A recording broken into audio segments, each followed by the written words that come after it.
सुजाता के दो बेटे थे।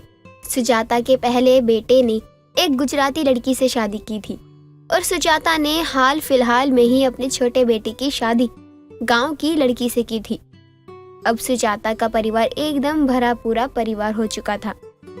लेकिन सुजाता अगर अपने घर में किसी से परेशान थी तो वो थी सुजाता की बड़ी बहू। माँ जी, खाने में क्या बनेगा? दीदी जी तो अभी तक सो रही हैं। उसे सोने दे। रात में अपने ससुर के साथ 2 पटियाला पैक लगा लिया होगा, तभी उसकी नींद नहीं खुल रही। और एक मेरा नालायक बेटा जिससे अपनी पत्नी संभाली नहीं जा रही। हाँ माँ जी, मैंने ही रात में उन्हें नींबू पानी दिया था। छोटी बहू, तू कान खोलकर सुन ले। तू उससे जितना दूर रहेगी उतना ही तेरे लिए अच्छा रहेगा, वरना तू भी इस गुजराती बहू के साथ पटियाला पैक लगाती मिलेगी।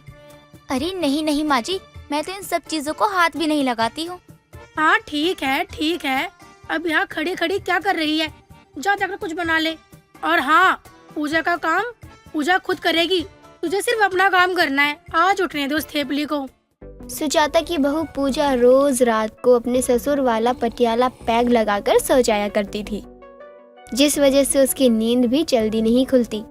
अब खाना पीना बन जाने के बाद पूजा अंगड़ाई लेते हुए हॉल में आती है, जहाँ सुजाता के साथ उसकी पड़ोसन विमला बैठी होती है। सुजाता, ये अब उठ रही है? ये 12 बजे। कोई नियम है या नहीं है घर में? और ये पूरी रात करती क्या है जो ये इतना लेट उठ रही है? तुझे तो पता ही है, इसे टिकाकर सोने की आदत है, और जब तक इसका नशा नहीं उतरेगा तब तक तो इसे कोई उठा ही नहीं सकता। अरे सुजाता, तेरी किस्मत ही फूटी है।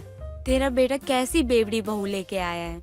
विमला काकी, ऐसा है ना, जिस तरह आप अपनी बातों को पचा नहीं पाती हो, माँ जी के पास आकर बक देती हो और तब जाकर आपके मन में तसल्ली होती है, उसी तरह मैं भी अपनी टेंशन को दूर करने के लिए पटियाला पैक लगाती हूँ। जब जाकर मेरी टेंशन को छुट्टी मिलती है। उठते ही तेरी बकबक चालू हो गई। लगता है रात की अब तक उतरी नहीं है। जाकर नींबू पानी पी ले, बेवड़ी। पूजा को किसी की बातों से कोई फर्क नहीं पड़ता था। वो पहले भी कभी कभार पैक लगा लिया करती थी, लेकिन अब रोज रात को पैक लगाकर सोने लगी थी और कहती कि उसे टेंशन होती है। लेकिन सुजाता के साथ साथ चंपा भी कभी पूजा को कुछ नहीं कहती थी। दीदी हर वक्त कहती रहती है कि वो गम मिटाने के लिए पटियाला पैक लगाती हैं, और ये बात तो साफ है कि वो गुजराती हैं, तो ये पैक उन्होंने यहीं आकर लगाया होगा और पापा जी भी यही पीते हैं। लेकिन अगर वो पीना यहाँ सीखी है तो गम भी उनके ससुराल का ही दिया हुआ होगा। चंपा, मेरे सर में जोरों से दर्द हो रहा है, जरा मेरा सर दबा दे, वरना मैं सर के दर्द से पागल हो जाऊंगी। हाँ क्यों नहीं दीदी, आप यहाँ बैठिए, मैं आपका सर दबा देती हूँ। चंपा पूजा का सर दबाते हुए अपनी जेठानी से कहती है, दीदी मैं आपसे कुछ कहूँ, अगर आप बुरा ना मानो तो। अरे बोलना, क्या हुआ? इतना क्यों सोचती है? दीदी आपका इतना पीना सही नहीं है। कल को जब आप माँ बनोगी तो दिक्कत होगी, और ये सब औरतों के शरीर के लिए बना नहीं होता है। देख चंपा, मैं यहाँ अपने सर दर्द से मरी जा रही हूँ। सर में बहुत दर्द हो रहा है। मैं यहाँ अपना सर दर्द ठीक कराने आई हूँ, ना कि दर्द करवाने। दीदी आपको कोई टेंशन है क्या? आपके पिताजी को पटियाला पैक लगाना बहुत पसंद था, वहाँ से आपको भी आदत लगी, या जेठ जी से आपको ये आदत लगी है पीने की? नहीं, वो तो शराब पीते भी नहीं है, बल्कि मेरे पापा भी नहीं पीते हैं शराब। वो तो एक रोज नींद नहीं आ रही थी तो मैंने सोचा क्यों ना पापा वाली शराब पी लूं। बस उस दिन से मुझे नींद आई, तब से मैं टिका कर सो जाती हूँ। लेकिन दीदी आपको टेंशन किस बात की है, ये तो बताइए। हो सकता है मैं आपकी टेंशन कम कर दूं। देख चंपा, तुझे जितना कहा है तो बस उतना कर, बाकी चिक चिक बाजी मुझे पसंद नहीं है। मुझे पता है तू मुझसे बातें निकलवाने की कोशिश कर रही है। जरूर ये सब तुझसे माँ जी ने कहा होगा। पूजा इतना बोलकर चंपा के कमरे से निकल जाती है। चंपा को अभी भी कुछ समझ नहीं आया होता है, लेकिन चंपा भी ठान लेती है कि वो पूजा के पटियाला पैक लगाने के पीछे की वजह जानकर रहेगी कि आखिर ऐसी कौन सी टेंशन है जिस वजह से बिना पैक के पूजा को नींद नहीं आती है। छोटी बहू, खाना हिसाब से बना, क्योंकि हमारे घर में एक ऐसा इंसान है जिसे भूख नहीं बस प्यास लगती है, वो भी पीने की। आज तो मेरा भी मन दीदी के साथ एक दो टिक्का ही लुका कर रहा है। आखिर ऐसा भी क्या है इस पटियाला पैक में जिसे पीकर दीदी खुद को अच्छा महसूस करती हैं? सुन भी रही है ना तू छोटी बहू? खाना हिसाब से ही बनाना वरना बर्बाद हो जाएगा। अब शाम का खाना बनाने के बाद अपनी सास ससुर को खिलाने के बाद ही चंपा अपनी छत पर जाती है, जहाँ नीचे चटाई बिछाकर पूजा दारू की बोतल, गिलास, पानी का जग, चखना सब रखे किसी से फोन पर बातें कर रही होती है। अरे चंपा, तू यहाँ क्या करने आई है? कोई काम है क्या तुझे मुझसे? नहीं नहीं दीदी, वो तो मैं बस देखने आई थी कि पटियाला पैक होता कैसा है, कैसा लगता है पीने में। अच्छा तो साफ साफ बोलना, तू भी टिकाने आई है मेरी तरह? अरे बता ना, तुझे काहे की टेंशन हो रही है? देवर जी तुझसे बहुत प्यार करते हैं, भले ही तुम दोनों की शादी अरेंज हुई हो। तो क्या जेठ जब से प्यार नहीं करते दीदी? आपको छुपा तो नहीं रही है ना मुझसे? अरे ये सब छोड़, ये ले पी। आज हम दोनों देवरानी जेठानी पीते हैं और अपनी अपने गम तो बांटते हैं। पूजा खुद तो पिए ही जा रही थी, लेकिन जब चंपा के पीने की बारी आती तो चंपा अपनी जेठानी से छुपा कर वो पटियाला पैक फेंक देती थी, क्योंकि वो तो पूजा की बात जानने आई थी। आज मैं तुझसे एक बात कहना चाहती हूँ जो मुझे अंदर ही अंदर खाए जा रही है। तुझे पता है, तेरे जेठ के ऑफिस में एक लड़की के साथ चक्कर है। वो मेरी बेस्ट फ्रेंड है और तेरे जेठ उसके लिए मुझे छोड़ना चाहते हैं, जबकि हमने तो लव मैरिज की थी। फिर भी मैं उन्हें पूरी तरह जान नहीं पाई। क्या बात कर रही हो दीदी आप? लेकिन आप ये बात माँ जी को कहिए, पापा जी से कहिए, आप क्यों घुट रही हो? उन्हें भी तो यही लगेगा। पहले ये इसके साथ भाग कर आई, अब मेरे ही बेटे पर इल्जाम लगा रही है। अच्छा, तो इसी टेंशन में आप ये सब पीने लगी? दीदी, आपकी देवरानी आपके साथ है, उस चुड़ैल की तो मैं छक्के छुड़ा दूंगी। चंपा तो पूजा से उसकी बातें निकलवा लेती है। अब अगली सुबह ही जब पूजा अपने कमरे से उठकर आती है तो वो हॉल में अपने सास ससुर के साथ अपने पति और चंपा को देखती है। क्या हुआ? आप सब यहाँ इकट्ठा क्यों हैं? कहीं रात में मैंने चंपा को पैग लगवा दिया था, कहीं उसके बारे में तो मुझसे पूछने नहीं आए? बहू, तूने चंपा को अपनी परेशानी बताई, अच्छा किया। तू इस घर की बहू है। जब इस घर में बेटी बहू को गलत काम करने से रोका जा सकता है तो बेटे को क्यों नहीं? और मुझे पता लगा है कि इस केशव का ऑफिस में किसी लड़की के साथ चक्कर चल रहा है। आज तो मैं इसे घर से निकाल कर रहूंगी। लगता है मैंने चंपा को सब बक दिया। नहीं माँ जी, आप इन्हें घर से मत निकालिए, बल्कि मैं ही यहाँ से चली जाऊंगी। नहीं बहू, जाएगा तो ये अपनी मासूका के पास। मैं भी देखूं, जब इसके पास पैसे नहीं होंगे तो वो चुड़ैल भी कितने समय तक इसके साथ रह लेती है। नहीं नहीं माँ जी, आपने इनको घर से निकाला तो ये कहाँ जाएंगे? तू कुछ बोलता क्यों नहीं? जिस बीवी को तू छोड़कर जाने की बात कर रहा है वो अब भी तेरे साथ है। अगर तूने बहू को दोबारा मारा पीटा या तलाक देने की बात कही तो तू इस घर से बेदखल कर दिया जाएगा। और बहू, तू भी मेरी बात सुन ले, ये कुछ भी बोले तुझे सीधा आकर मुझे बताना है। माँ जी सच में, आज तक मैंने ये सारी बातें आप लोगों से छुपा रखी थी, लेकिन आपने मेरे लिए इतना सोचा। मैं आज से ही पैक मारना छोड़ दूंगी। और होता भी ऐसा ही है। पूजा का साथ जब उसकी देवरानी सास ससुर देते हैं तो वो पटियाला पैग यानी नशा छोड़ देती है। सरला की 2 बेटियां थी, बड़ी बेटी ज्योति, छोटी बेटी रानी। ज्योति की शादी हो गई थी और रानी 11वीं का एग्जाम दे रही थी। जहां उसकी बड़ी बेटी ज्योति पढ़ाई में अच्छी थी, हमेशा क्लास में टॉप करती थी, तो वहीं रानी हर क्लास में पास भी बहुत मुश्किल से होती थी। रानी की पढ़ाई में बिल्कुल भी दिलचस्पी नहीं थी। एक दिन रानी स्कूल से घर लौटती है, तभी हॉल में बैठी उसकी माँ सरला उसे रोक लेती है। कहाँ जा रही हो रानी इतनी जल्दी में? पहले मेरे पास आकर बैठो, मुझे तुमसे कुछ बात करनी है। कैसे गया तेरा आज का एग्जाम? माँ, अभी तो स्कूल से आई हूँ, जरा सा सांस तो लेने दीजिए, थोड़ा आराम करने लेने दीजिए, फिर बताती हूँ कि कैसा गया एग्जाम। क्या करूँ, 2 साल से तेरा पास होने का इंतजार कर रही हूँ, लेकिन हर बार मुझे निराश ही होना पड़ता है। एक ही क्लास में बार बार फेल होने पर भी तुझे शर्म नहीं आती? लेकिन मेरी लड़की 2 साल से एक ही क्लास में है, मुझे लोगों को ये बताते हुए शर्म जरूर आती है। माँ, तो आपको लोगों को बताने की क्या जरूरत है? आप अपने काम से काम नहीं रख सकती हैं क्या? अगर आप दूसरों के बच्चों के बारे में नहीं पूछेंगी तो कोई आपके बच्चे के बारे में भी नहीं पूछेगा। क्यों ना पूछूं? गली मोहल्ले वाले सभी एक दूसरे के बच्चों की पढ़ाई के बारे में पूछते हैं। और तू ये मत भूल कि तू जितनी बेकार है पढ़ाई में, तेरी बहन उतनी ही अच्छी थी पढ़ाई में, हमेशा टॉप करती थी। अपनी माँ की बातें सुनकर रानी को बहुत गुस्सा आता है और वो अपना स्कूल बैग लेकर गुस्से में सोफे पर फेंक देती है। लेकिन सरला रानी को सुनाना बंद नहीं करती और उसकी बड़ी बहन ज्योति वहाँ आती है। क्या हुआ रानी, तेरा मुंह क्यों बना हुआ है? आज किस बात पर तेरी क्लास चल रही है?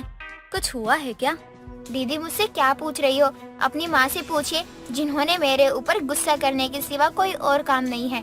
जब देखो मुझे मेरी पढ़ाई को लेकर ताने मारती रहती हैं बस। रानी, माँ कुछ गलत तो नहीं बोल रही ना? जिस उम्र में तुझे कॉलेज में होना चाहिए तो 11वीं कक्षा में बैठी है, तो किसी को गुस्सा भी आएगा ना? तू ही सोच एक बार।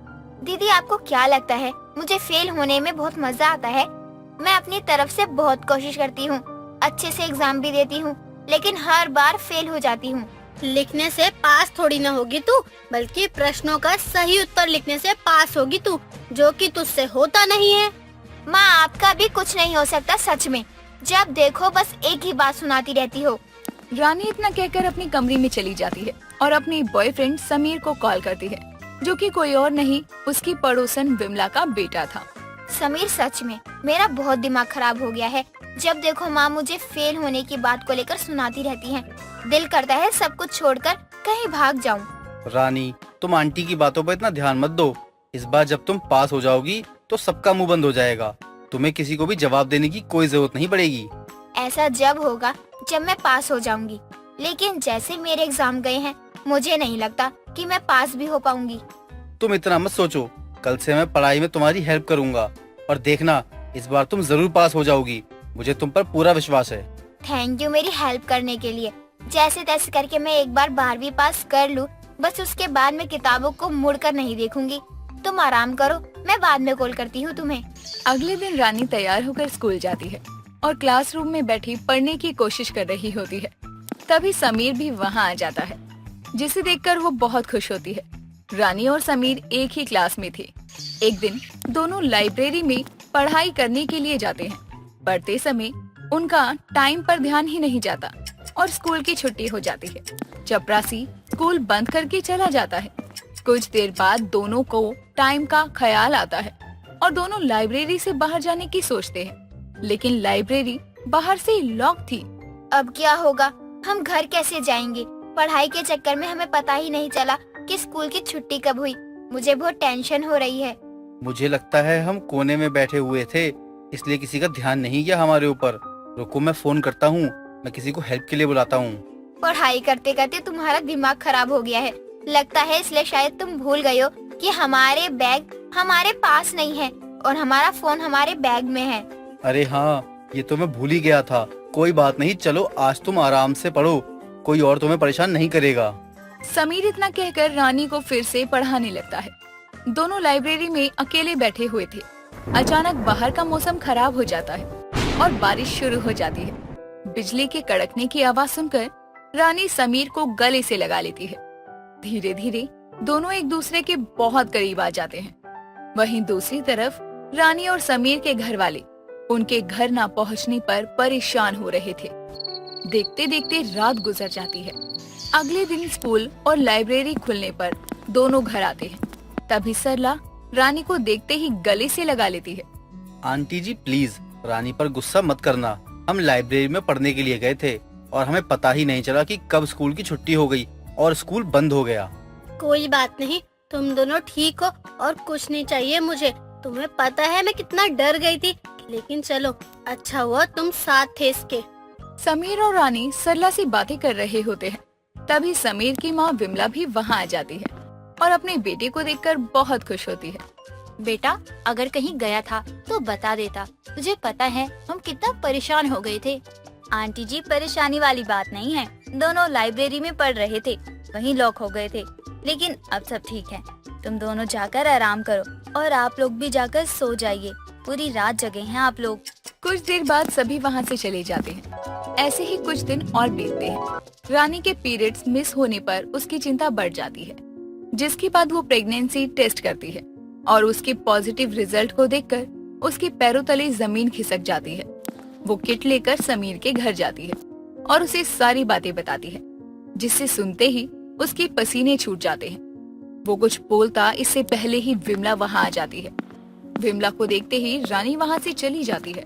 आजकल ये तेरे आगे पीछे बहुत चक्कर लगा रही है। चल क्या रहा है, बता जल्दी। और तूने अपने बैग में क्या डाला था मेरे आते ही? बैग दे, ला दे बैग।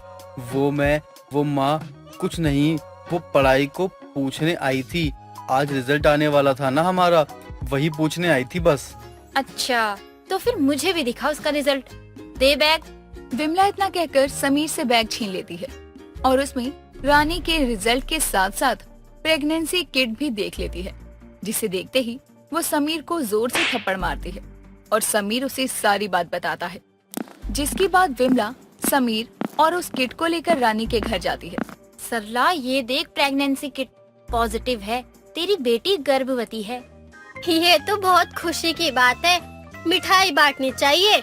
हे भगवान, तू पागल हो गई है और कुछ नहीं। मैं तेरी बड़ी बेटी की नहीं बल्कि छोटी बेटी रानी की बात कर रही हूँ। ये स्टूडेंट नहीं बल्कि गर्भवती स्कूल स्टूडेंट है जो एग्जाम में फेल हो गई और इसमें पास। क्या? ऐसा नहीं हो सकता। मेरी बेटी गर्भवती स्कूल स्टूडेंट? अब मैं किसको अपना मुंह दिखाऊंगी? ये तूने क्या किया? तूने अपने ही हाथों से अपनी जिंदगी बर्बाद कर ली। कौन है वो? बता जल्दी, कौन है वो? माँ, जो भी हुआ मुझसे अनजाने में हुआ। मुझे अपनी गलती का एहसास है, मुझे माफ कर दीजिए। रानी, कुछ गलतियाँ माफी लायक नहीं होती है और ये गलती वही गलती है जिसकी कोई माफी नहीं। पहले तू ये बता कि कौन जिम्मेदार है? तू गर्भवती स्कूल स्टूडेंट बनकर स्कूल कैसे जाएगी?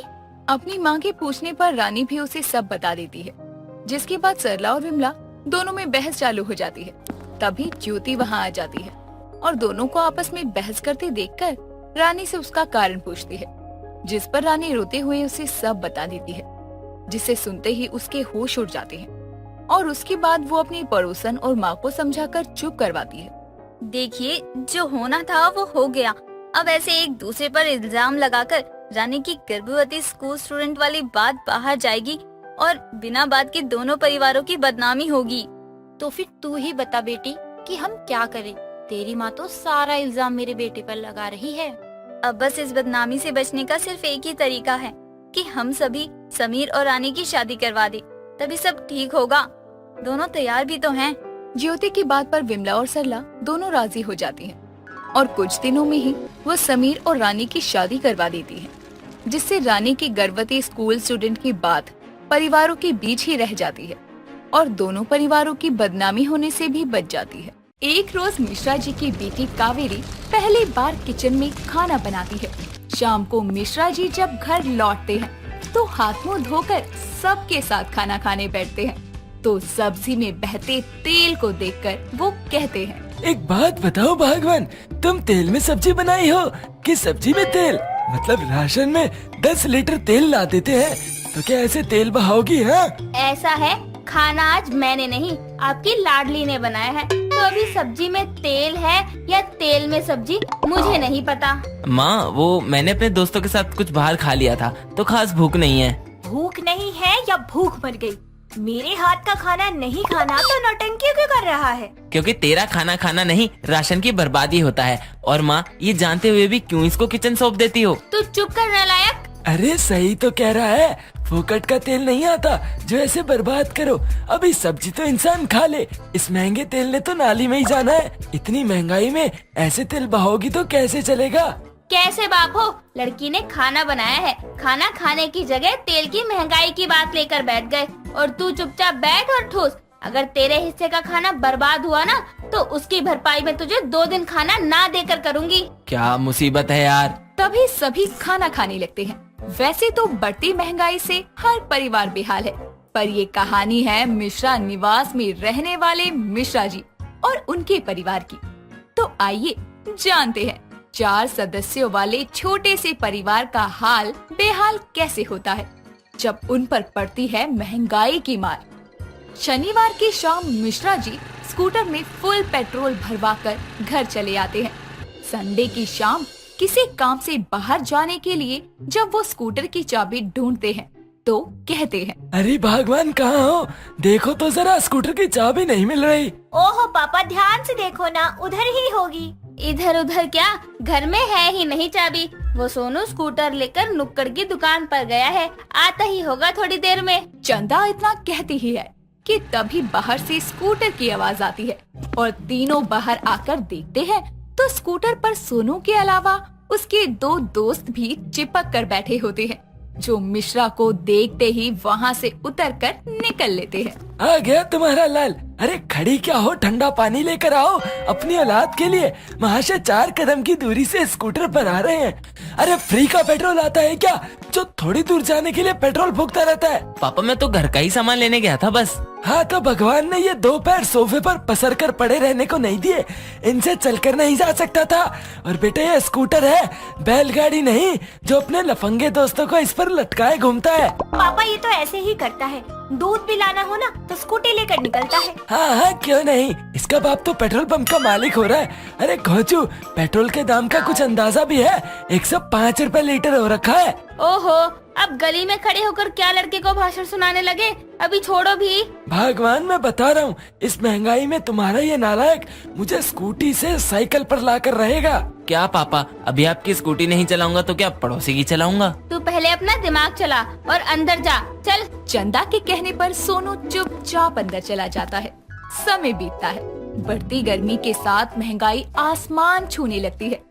एक दिन कावेरी पास ही की दुकान से मैगी लेने जाती है और दुकानदार को 12 रुपए देकर कहती है, भैया जरा एक मैगी का पैकेट देना। मैडम पहले 2 रुपए और दो, अब मैगी 12 की नहीं 14 रुपए की हो चुकी है। क्या, कब, क्यों, कैसे?